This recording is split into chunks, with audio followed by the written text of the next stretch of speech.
Hello, Marcus Bronzy from How to Kill an Hour, and today it's time for another episode of What's in the Box. And in this one, we are looking at the Wireless Go 2 by Rode. It is one of the latest iterations of wireless microphones made to use on the go. Now, as you can see, for purposes of this episode here, we are using a lapel mic, which is also a Rode one, and we're going to be comparing sound. We are putting this at the start of the video, but just to be clear, the only editing we'll be doing with regards to the audio is giving it a tiny little boost with regards to decibels. We won't be putting any of our other fancy stuff in it, so you can hear a true representation between this microphone and the Wireless Go 2. Dual channel wireless, 3.5 USB-C iOS audio output, which we can talk about in a sec. Built-in microphone and 2.4 gigahertz digital transmission. What Rode say is the Wireless Go is a versatile and ultra-compact dual wireless microphone system. It's a dual channel receiver and two transmitters. That means two microphones, you and an interviewee or you and a co-host can talk at the same time, and it records into one source. Now, what's cool about these, and we'll talk about this more in a sec, is that you can actually use lavalier mics or lapel, whatever you want to call them, and you can also record to this hard as well as recording to whatever device. So it's all about backups with audio. I think the biggest issues we've had with audio over the years in my time in the industry has been audio not working. Especially, look, we're doing a shoot with loads of cameras. We can kind of, if one camera is a bit bad, we could probably save it in the edit. But if this audio is horrendous and not great at all, then we'd have to reshoot, innit? There's no audio. 100%. Oh, before I get in the box, this is what we should expect to have in the box. One receiver and two transmitters. 3 fur windshields, a USB-C cable, TRS cable, and a carry pouch. So I'll put that in there. Lose your Wireless Go 2? Oh, love your Wireless Go 2. Share it with us at #RodeMic. So for starters, got this nice little pouch. Got this nice little pouch where everything goes in. Got a little bit of Rode branding on it. Pop that to the side for just a moment. We've got all of the leads that it comes with. Yes, all of the leads that it comes with. So what we've got here is a TRS cable. So what this does is this will connect from the actual receiver into your camera if you want to hardwire the audio in, which we'll try and set up and do today with one of our cameras. Might do it with Reese's today, so it might make sense because then Reese can have a listen. So that's an important lead for you. Try not to lose leads like this, but you can get them again. We've got a USB-C lead with some Rode branding on it. Got another USB-C lead and a third USB-C lead. 2 for the receivers, 2 for the transmitters. It's great if you've got a USB hub, it means you can plug in everything and charge it at the same time. Because these are wireless mics, it's another thing to charge. That's the only technical drawback. And obviously because you're wireless with your audio as well, that's something where you need to be careful with interference. But that's, to be fair, with these mics, as long as you're not very far away, it should be pretty cool. We might do a distance test in this video, who knows. Now it's time for the babies themselves. We've got 3 little muffs, wind muffs. They're great to slap on a windy day, and they also get rid of a little bit of rustle as well. And then we've got the 3 bad boys themselves. We've got this, which is the receiver. Got number 23 on it. Must be quality assurance label 23. We've got this receiver here, and with the receiver, you've got a little screen on it. And with that little screen, you'll get information with regards to which of the microphones are recording what and how you're recording. Got the Wireless Go branding there. Power button there. USB-C and audio out. Yep. Got some other buttons here. I don't know what they do yet, but I sure will find out. And it's also got a little clip, which I think is really good. Branded as well. A little clip, which means whoever's monitoring doesn't just have to have this hot shoe mounted to their camera. They can clip it to themselves. Then when it comes to the actual microphones themselves, these are both identical. Power button there at the bottom, USB-C, which you plug in. Here at the top you can see the inbuilt microphone, which we'll be testing, but you can also plug in a lapel microphone of your choice if you want a slightly lower profile look. Those arrows, I wasn't sure what they meant when we first started, but those arrows are actually to put on the muff. Glad that you get 3 of them because it's the sort of thing that you end up losing. I had a quick look at the instructions and it's 3-second button press to turn the units on. They've made it so that with the receiver, I'm just going to lean over here, you should be able to just slide it on to a camera. That's pretty. I thought you needed like a hot shoe mount. So that means we can throw it on any camera. Do you know what? I've not even turned these on yet and it's like that. Stuff like that that makes a product a joy to use. You've just taken something, could be an issue, you might need to buy a product, and that works. So yeah, 3-second button presses. It's got instructions with regards to how to plug them into your camera using a TRS lead. It's got the decibel. It's got actually this setting where you can adjust with the buttons. So when you're on the go, you can adjust the level that the microphone is receiving at. So you can bring it down to 12 decibel or 24 decibel if it's a loud day. I'd always sit in the middle. It shows you how you can plug it into your iPhone so you can record stuff to your phone with these microphones as well. And also very important, and this is a setting I think you should look at, is you can actually change it to record one channel on the left for one mic and one channel on the right, or have it combine the audio. Now, what I would say is always try and record mics separately because one person might be all loud and the other person might be all quiet and bassy and you want to EQ them. So that's all the instructions. So it looks like they've made it so that these microphones work by themselves without needing you to, they work without you having to plug them in and set them up. However, I know that there are advanced settings you can access, which we'll get to in a minute. So yeah, just pressing the power button at the top. See the little Wireless Go logo comes on. You can see the power for the main unit, the receiver is there. And then whilst I turn these on, which I hold them for 3 seconds as well, blue light pops on, flashes to say they're powered up, and then the second light fires up to hopefully say they're connected. That's me talking into one mic, see that's mic 2. That's me talking into one, that's mic 1. All hooked up and ready to go. I believe you can make adjustments. So one press there is muted one mic, the other press there is muted the other mic. You might want to mute a microphone if you're going to the toilet or something, you don't want your sound man to hear everything. See, now I've adjusted it so that both the mics are coming through one channel. I don't know why you'd ever really want to do that. I think it's always a good option to have both mics there, but there you go. You can see they're separate. So here we are in the settings. Once you plug in your Rode mic, you can actually access advanced settings. So I plugged in one of them. It's actually just updated the firmware. I've got the Rode Central app. And here you can see the advanced settings for each mic. You can say that it's always recording or it's backup recording.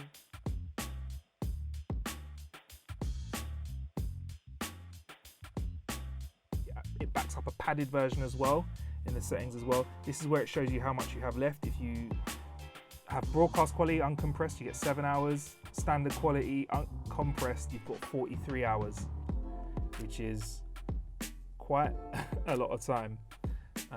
Pad on, so you can adjust the padding. You can adjust the LED brightness as well to dim or light.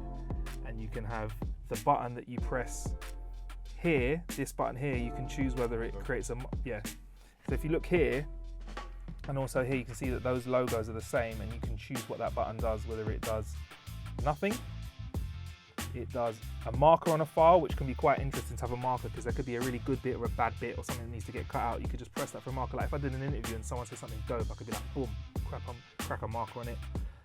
Or you can get it to mute the microphone. I'll probably leave it on marker. The battery's going up as we're plugged in because we're charging.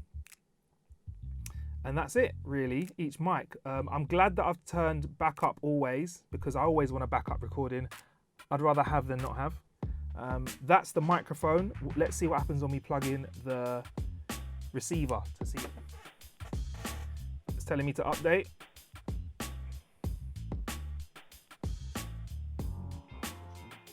Yep, so good. Just updating here. So whenever you plug in a device, it checks whether you've got the latest firmware. So we're just making sure we get that firmware update there.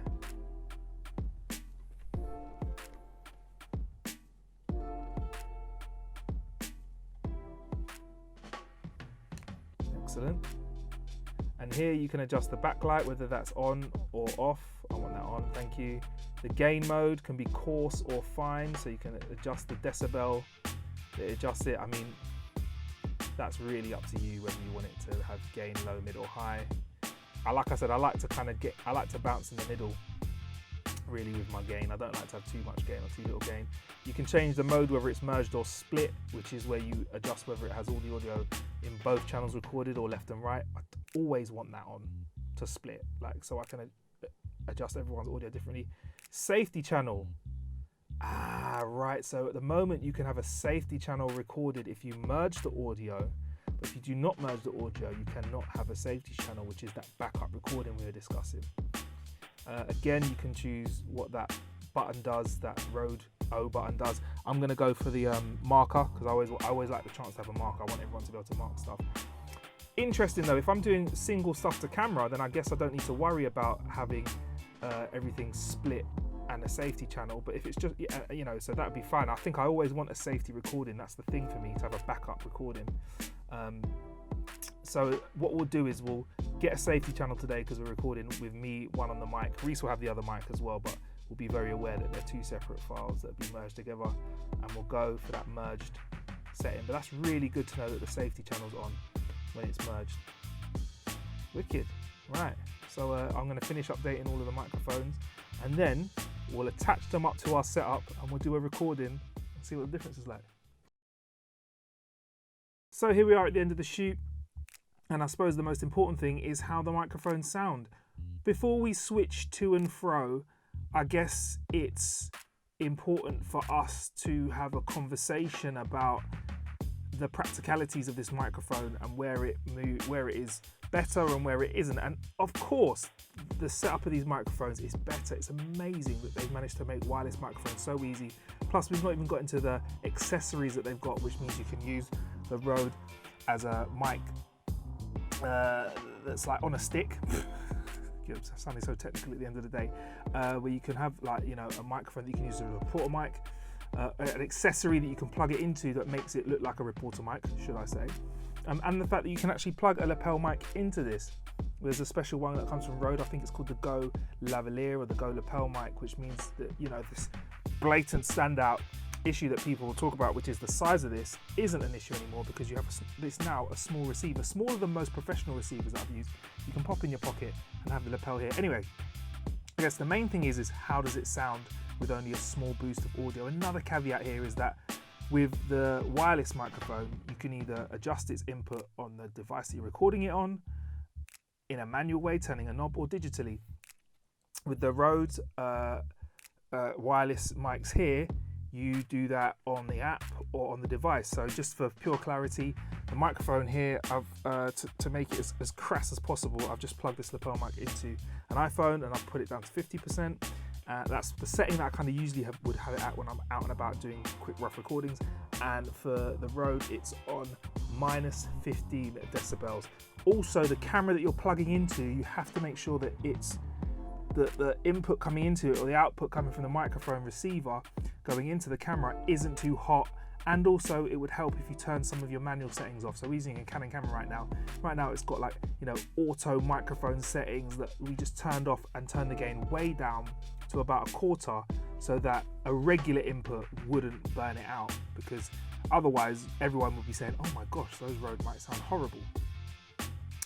So those are settings that you have to think about with your camera. What's the input of your camera?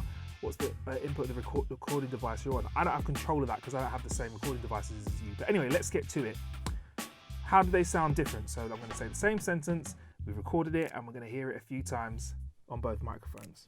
Hi, my name's Marcus Bronzy. This is How to Kill an Hour, and this is how I talk when I'm using a fairly loud voice. Hi, my name's Marcus Bronzy. This is How to Kill an Hour, and this is how I talk when I'm using a fairly loud voice. Hi, I'm Marcus Bronzy, and this is how I sound when I'm using a slightly less loud voice. Hi, I'm Marcus Bronzy, and this is how I sound when I'm using a slightly less loud voice. Hi, I'm Marcus Bronzy, and this is me when I'm overpowering the microphones and moving around loads. Moving around. Hi, I'm Marcus Bronzy, and this is me when I'm overpowering the microphones and moving around loads. Moving around. This is a little bit of tippy-tappy on the microphones as well, which happens when you move around, if you're active. This is a little bit of tippy-tappy on the microphones as well, which happens when you move around, if you're active. And this is just room ambience for 10 or 20 seconds. Just look at the timer.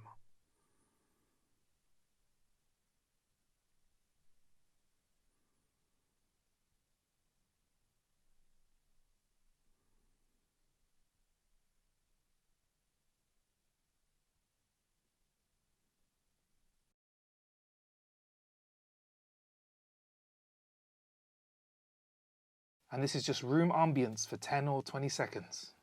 Just look at the timer.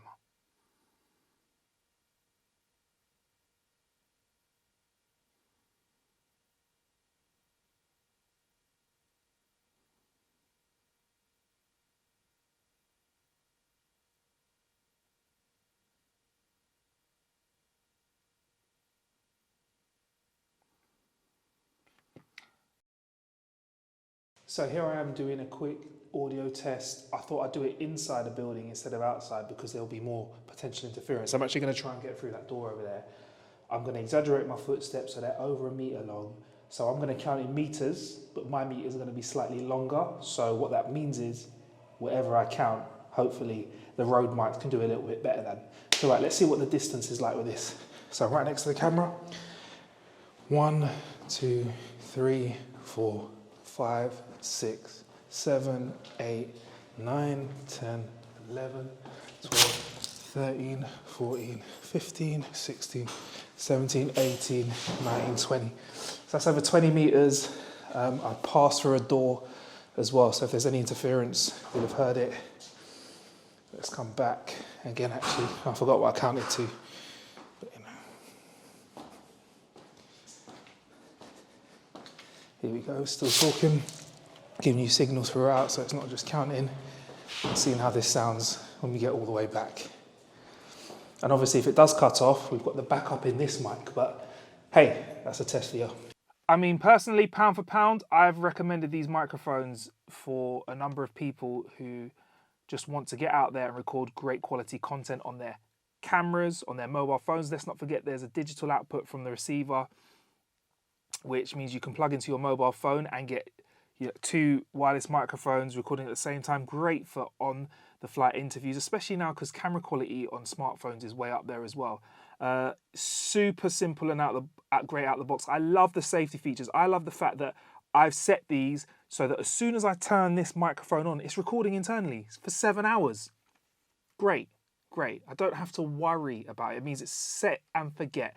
And as far as I know, the batteries are giving me a good amount of time. I haven't tested them for a full 7 hours yet. I will say that I have plugged in the receiver, though, whilst we're filming, and it went from like 30% battery and charged. And they're small devices, so I don't presume they take massive, massive draws of electricity to charge them up, or I don't think they use a lot of energy on the way out. From what I've seen, this battery seems to be holding up. But again, like I said, in all honesty, I haven't tested that out. Pound for pound, Rode Wireless Go 2. I like it. I will say this though, one more thing. You will notice, and let's bounce between the audio again, that, and we won't repeat this sentence, but you can tell that they've adjusted the EQ on the microphone so that it sounds a bit more squashed, or as the professionals say, a bit more compressed. It's not a bad thing. Just means I have less that I need to do in post, really. It means the audio is kind of easier to just grab and throw in the timeline. I think with the classic lapel setup, which is also the old Rode lapel, yeah, you need to add a little bit of a volume boost to it, you know, a little bit of EQ or maybe some compression. But, you know, again, the Wireless Go 2. Sorry about that, I thought I had a noise. But again, the Wireless Go 2 is absolutely fine. Set and forget kit. We need more kit like this because I think it means that you don't get let down by bad audio or bad quality in areas that you don't really need to be worrying about when you want to create content. Anyway, I've been Marcus Bronzy. This has been How to Kill an Hour, What's in the Box, on some Rode kit that we really, really do like. The Rode Wireless Go 2. Rode, keep it coming. Right, one more thing, Rode. Please, can you add the backup recording when we have a stereo split? At the moment, it only works when you've merged them. I'd like to have backup recordings on either side, or maybe does that even matter, because wouldn't each device record to itself anyway? I don't know. Let me investigate that. That's for another video. Anyway, I've been Marcus Bronzy. This has been How to Kill an Hour, What's in the Box, and this is our extensive look at the Rode Wireless Go 2. If you've got any questions, drop them in the comments. We'll try our best to answer. Until next time, peace.